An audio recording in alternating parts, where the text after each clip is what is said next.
So, welcome to day 4, week 5. We're still on coping with adversity. So, in today's assignment, remember you're going to do this when you need it. This is not something that you're going to have to do every day, but some of the things I'm teaching you here, you can do these every day. But whenever you're facing adversity, you're definitely going to need this. This is a need. Got hair in my mouth. Excuse me.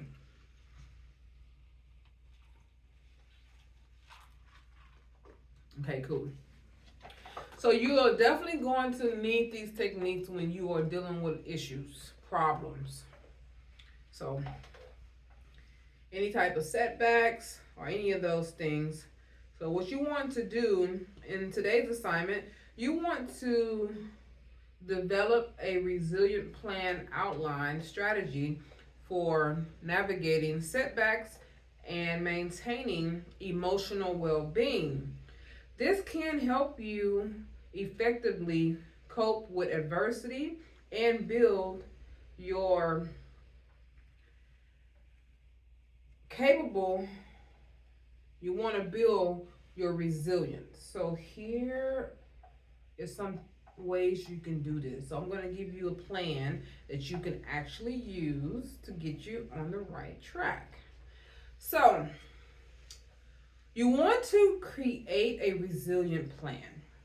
That's what you're going to call it, a resilient plan. So that's the name you give it, or you can give it whatever name you want, but remember that it is a resilient plan. It's a plan to help you build resilience and to cope with adversity.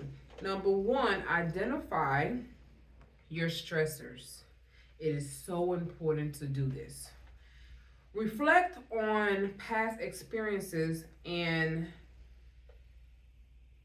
current stressors in your life.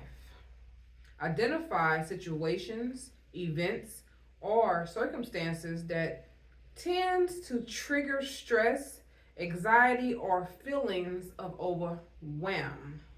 feeling overwhelmed. So this is how you can figure out what are your stressors. So for example, let's say you the type of person that you don't like being in a large crowd because something happened when you was in a large crowd. Maybe someone pushed you down and you got trampled upon or squashed. Okay, that's a stressor. That can make you very nervous and anxious and give you anxiety. So you want to identify anything that is causing any type of stress. It's a trigger. Remember that. So like for me, what is a trigger for me? Ever since I divorced my second husband, I still have triggers. And some of the triggers is that I have relapse in my mind of making me feel like I'm still with him whenever I put on particular clothes. Like if I wear something that is revealing cleavage area at the top, I started getting nervous because we fought over those type of things when I was married to him, because he was very jealous, very clingy, a lot of things. He was a narcissist. Okay, that's what made me wrote that book. That's why I wrote that book, the Breaking the Spell, the ultimate escape plan from narcissistic entanglements. But my current husband that I have now don't trip about that kind of stuff. He's like, you look good. Just make sure they don't pop out, you know? But he don't trip. But even though I know he don't trip, I have anxiety in those areas where I start feeling like maybe I'm doing too much. But then when I ask him, my current husband now, I say, hey, do this look good on me? How do you feel about this? And he's like, that's cool. I like it. It makes me relax after that. I'm like, okay, cool. He's fine with it. But I know that those are triggers, so I have to be real cautious sometimes about what it is that I do. But I start giving myself techniques while I'm teaching y'all the techniques. So I start doing techniques to help me break that. Get out of that spell. That's why I wrote the book, to get out of that spell, because it's still like my ex have a hook on me if I didn't break that spell. It would feel like I'm still with that person when I'm not. Because you can be with a person in your mind even though you're not with them physically. You can be mentally and emotionally with or psychologically with A situation, if you don't learn how to break it and get out of it, change it. That's a way to do that. That's why I'm teaching you this situation right here. So please listen to this situation. Day 4 today is the day that you really need to listen. And go back over this video whenever you can, so that way you can practice these techniques. Number 2, assess your coping strategies. Evaluate your current coping strategies and their effectiveness in managing stress and adversity. Consider which strategies have worked well for you in the past and which ones need improvement. Number 3, set realistic goals.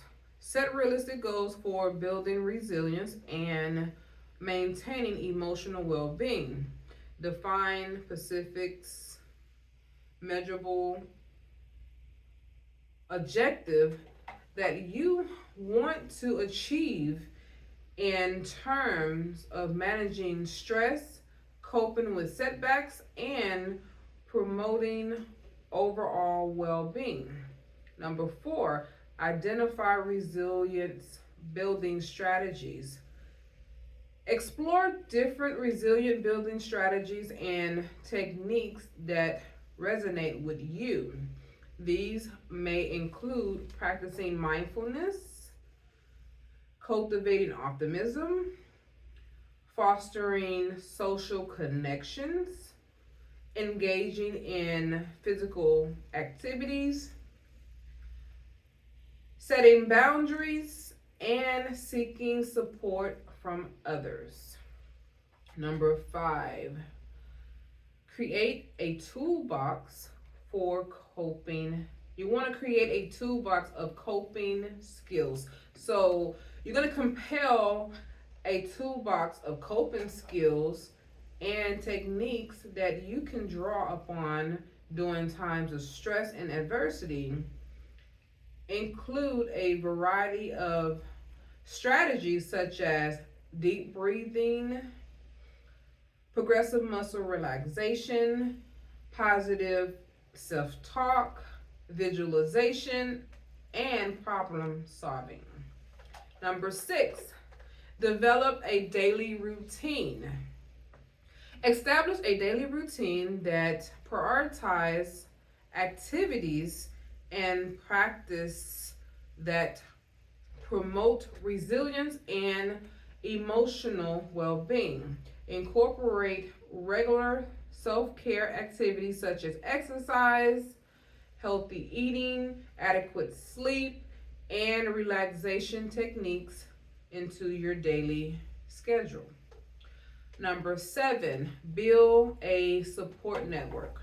Cultivate a strong support network of friends, family members, mentors, a life coach, or support group which can provide encouragement, guidance, and emotional support during difficult times. Reach out to those. You want to reach out to others for help when needed, and you want to offer support in return. So guess what? It's not a one-way street. Sometimes you might find yourself feeling better when you start helping other people instead of just always about you. I need help. I need you to talk to me about this, and that. No, sometimes it's good for you to do the same thing for them. Help them out. When you find yourself helping others, it does bring about a self-assurance about yourself and a sense of pride, help you to understand that you're not selfish. It's not all about you, And then you got number 9, stay flexible and adaptive. Stay flexible and adaptive in your approach to navigating setbacks and challenges. Be open to trying new strategies, adjusting your plans as needed, and learning from your experiences. You have to learn from the things you go through. Do not just keep going through things and you're not learning, because now you're not growing. If you are not learning, you're not growing. Number 10, monitor your progress. Regularly assess your progress in building resilience and maintaining emotional well being. Keep track of how you're feeling, the effectiveness of different coping strategies, and any changes or improvements you notice over time. So you're going to start making some changes and you're going to start improving. Please take note of that. That's how you know you're growing. Number 11, seek professional help if needed. If you're struggling to cope with stress or experiencing any type of persistent emotional difficulties, don't hesitate to seek professional help from a therapist, a counselor, a life coach, or a mental health professional. There's nothing wrong with that. Matter of fact, that's one of the best things you can do for yourself and for your family, your loved ones, all right? They can provide personalized support, guidance, and treatment to help you navigate challenges and build resilience. Number 12, review and revise your plan. Periodically review and revise your resilient plan to ensure it remains relevant and effective. Update your goals, strategies, and coping skills as needed based on changes in your life, circumstances, and overall ongoing self-reflection, okay? By developing a resilient plan outline strategy for navigating setbacks and maintaining emotional well-being, you will build your resilience and enhance your ability to cope with adversity, strive in challenging situations, and lead a fulfilling life. That's day 4.